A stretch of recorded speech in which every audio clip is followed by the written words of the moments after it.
The Minerals Council South Africa has released its Mining Matters 2025 report, revealing the sector's wide economic impact in the country.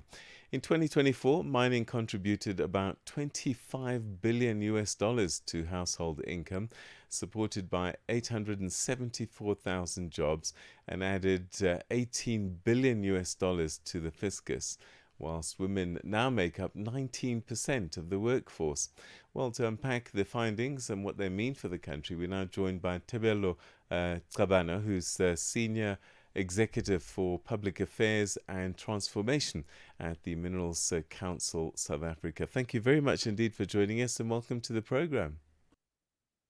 Hi, Peter, and greetings to your listeners. Yeah, Tebello Chabana here. So, what drove mining's strong performance reflected in this year's report? Well, Peter, let's talk as to why we did it. I think the mining sector is often criticized of not really talking about its contribution to the economy. So I think that's what really drove us to take stock to try to see, well, where is the mining industry? How is it contributing? And as you'll see, maybe historically, you'll see that it's been steadily contributing to the economy and will continue to do so. I think also supported by good and supportive mineral prices. So as you say, I mean, we've contributed as an industry something like 470 billion to household income. So now the economists looked at this from a macro perspective, looking at subsidies, interest, dividends, salaries, paid to mining employees and those of suppliers to come to this macro figure. And it was really quite important for us to try to just put some numbers to it. And yes, apologies, but I'll be using rands for this one. So similarly, if we try to break it down, Peter, you look at so our employment numbers. We've got about 473,000 employees that we're paying salaries and wages to. The amount is about 195 billion rand in wages in 2024, and it's like about 5% of SA's wage. Now, if you consider that there's an additional 400,000 people that are employed by providing direct services to the mines, it takes that figure to the one that you mentioned of 874,000. And again, people are supporting families in excess of 4 family members. With the direct and indirect jobs, you're looking at about 3.5 million rand people that are supported in the mining sector, which is really quite a big number. And then on the other side of the economy, Peter, we're still, as a sector, investing substantially in machinery and equipment. In 2024, it was about 160 billion. And as you know, this is absolutely critical for economic development, so this kind of capital investment in the mining sector. And then you also touched on the contribution to the fixed fiscus. In rands at about 342 billion that's contributed by the mines and some of the entities down the value chain. And it's always good to put some of these things into perspective. That 342 billion rand is equivalent to supporting the salaries of some 970,000 teachers in terms of their annual salaries, assuming maybe they earn about 350K per annum. Just to put a number to the figure. All right. I'm not sure we can still hear you. Yeah. Okay. All right. Yes. So, Yeah. a note that I see that 19% of the workforce in mining now is made up of women, and that's definitely a welcome development.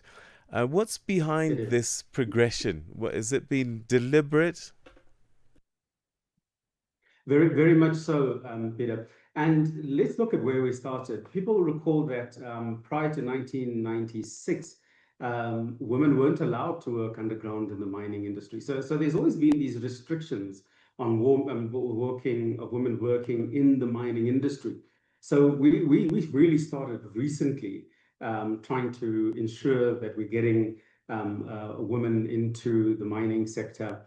But there's been a steady effort by the mining industries from ensuring that we have bursaries for women into tertiary, into those mining technical vocations, to the extent that now they make up the lion's share almost of these types of vocations. And even the mines themselves have had to adapt their facilities, their uniforms, PPE, to ensure that they are accommodating of women. So to the extent that, yes, we have now 19% of our workforce being women, I think, which is quite an achievement. Also bearing in mind that, I think there was a study by an entity, the Intergovernmental Forum, that basically looked at these sectors globally and looked at which were the most call it masculine sectors. And surprisingly, well, not surprisingly, mining featured as the most masculine sector, followed by construction. Due to the type of hard duty work that is done, and so you have this preponderance of men in these type of sectors globally. So I think from a South African perspective, with the dedication and the deliberate strategies by the mining companies, we've been able to bring that figure to 19% of our workforce. All right, and perhaps finally, if you could answer briefly as well, if you were to identify one or two priority actions that government, industry, and communities need to take in the next maybe 12 to 24 months to keep mining delivering, what would they be? Well, I think from a government perspective, we really do have to be honest with ourselves and look at the fact that, in the last 20 years, there hasn't really been much exploration for new mines. We're spending about 780 odd million rand on exploration, which has come down from closer to 6 billion in 2006. So now we just don't have this pipeline of new mines. And also we've lost out on billions, on potential export earnings and thousands of jobs. So we have to really make a concerted effort to ensure that we have a supportive policy environment for mining to thrive. We need the new mines Yes. because, when mining grows, the industry grows. So if there was any focus, I would say let's focus on trying to ensure that we have a conducive environment for mining, de-risk exploration, sort out our online cadastral system. We're behind the curve in Right. many other countries, and sort out some of the other issues. That's maybe for government. Yeah. Thanks, Steve. Yeah. Tebello, we're going to have to leave it there. But yeah, great news. Thank you so much indeed for explaining it to us. And good luck in the coming months and years. Thank you.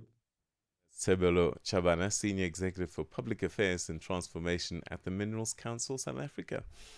Coming up after the 9 o'clock news, On the Move with Palesa Benjamin. Palesa